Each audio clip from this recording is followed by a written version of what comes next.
This man was sleeping rough in brutal cold. Then a pawn shop owner saw his name on decades-old bonds. But before we start, please make sure you subscribe if you haven't already. Hit the notification bell and smash that like button. We really appreciate your continuous support.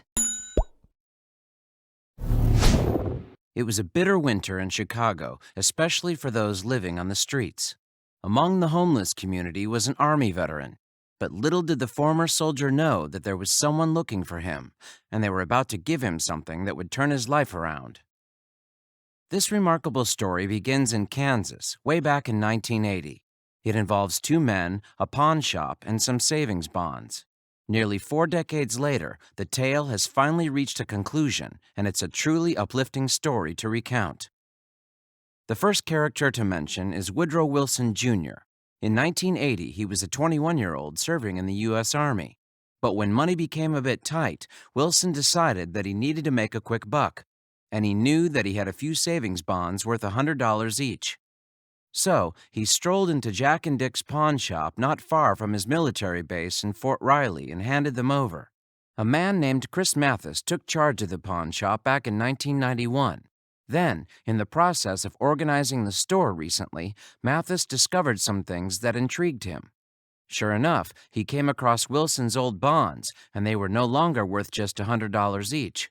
In fact, they had increased in value to more than $3,000 in total. With this in mind, Mathis was keen to track down the original owner of the bonds. But that didn't prove itself to be an easy feat, not by any means. In the end, the pawn shop owner enlisted the help of a private investigator. And through their endeavors, it was discovered that Wilson was African American and in his late 50s. What's more, although he used to reside in the neighborhood of Austin, it was probable that Wilson was now living on the streets of Chicago. The pawnshop owner wanted to return the bonds to Wilson in the hope that they would help to turn the veteran's life around. "It's been so cold lately," Mathis told Chicago Sun-Times on December 30, 2017. "This can help him get off the street." But first, of course, there was the small matter of finding Wilson. And although he had proven so elusive, to use Mathis' own words, with the help of people on the street and a Chicago Sun-Times reporter, Wilson was finally located. Initially, however, he didn't believe what was going on. In fact, the veteran thought he was being scammed. "Why would this guy Mathis want to help me?" he said, before being persuaded that Mathis was for real. "This is huge for me," the former soldier said. "I'm extremely grateful." Unfortunately, Mathis couldn't be there to see Wilson's reaction firsthand, but the two men did get to speak on the phone a little later. Mathis also wrote Wilson a letter and described how he had worried about the dropping temperatures in Chicago. In return, Wilson also had a chance to tell Mathis a little more about his life. He explained how he had been rejected from homeless shelters and that he only had a couple pairs of trousers and a single blanket to see him through the harsh winter.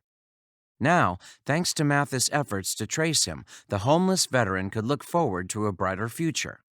In what is an incredible tale of kindness and determination, Wilson's life has been changed immeasurably for the better, and by a total stranger, no less. But Mathis couldn't have done it without the help of the people of Chicago.